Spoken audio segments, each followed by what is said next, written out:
பிரசவத்திற்கு பிறகு ஏற்படக்கூடிய முதுகு வலிக்கு ஸ்பைனல் அனஸ்தீசியா தான் ரீசன், முதுகு தண்டுவடத்தில் போடக்கூடிய மயக்க ஊசி தான் காரணம் அப்படின்னு சொல்லிட்டு இன்னைக்கு குழந்தை பெற்றவங்களா இருந்தாலும் சரி, 10 வருடங்களுக்கு முன்பாக குழந்தை பெற்றவங்களா இருந்தாலும் சரி, எல்லாமே இந்த ஒரு கம்ப்ளைண்ட் சொல்றாங்க.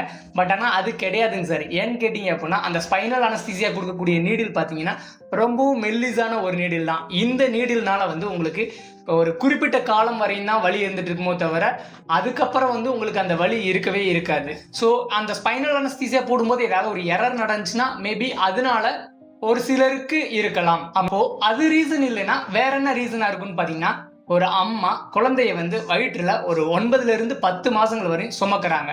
ஸோ அந்த குழந்தையோட வெயிட்னு ஒன்று இருக்கு. ஸோ அந்த வெயிட்டை தாங்கிறது தகுந்த மாதிரி நம்ம அம்மாவோட உடம்புல நிறைய மாற்றங்கள் ஏற்படும். லைக் எப்படின்னு பார்த்தீங்கன்னா ரிலாக்ஸின் அப்படின்னு சொல்லக்கூடிய ஒரு ஹார்மோன் செக்ரேட் ஆகும். அந்த ஹார்மோனோட வேலை என்னன்னு பார்த்தீங்கன்னா, அம்மாவோட மூட்டுகள் அண்ட் தசைகள் இது எல்லாத்தையுமே தளர்வடைய செய்யும் சார். அதுக்கடுத்து பார்த்தீங்கன்னா ஆஃப்டர் டெலிவரி பார்த்தீங்கன்னா, ஸோ சிசேரியனாக இருந்தாலும் சரி, நார்மல் டெலிவரியாக இருந்தாலும் சரி, வயிற்று தசைகள் ரொம்ப லூசனிங் ஆகி வீக் ஆக ஆரம்பிச்சிடும்.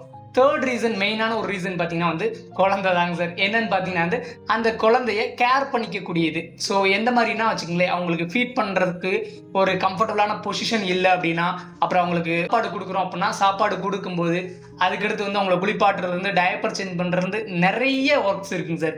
ஸோ அது எல்லாத்தையும் அவங்க கேர் பண்ணிக்கும் போது இவங்க கரெக்டான ப்ராப்பரான பொசிஷனில் மெயின்டைன் பண்ண முடியாது. ஸோ அதனால அவங்களுக்கு கண்டிப்பாக பெயின் வர்றதுக்கான நிறையா சான்சஸ் இருக்குது.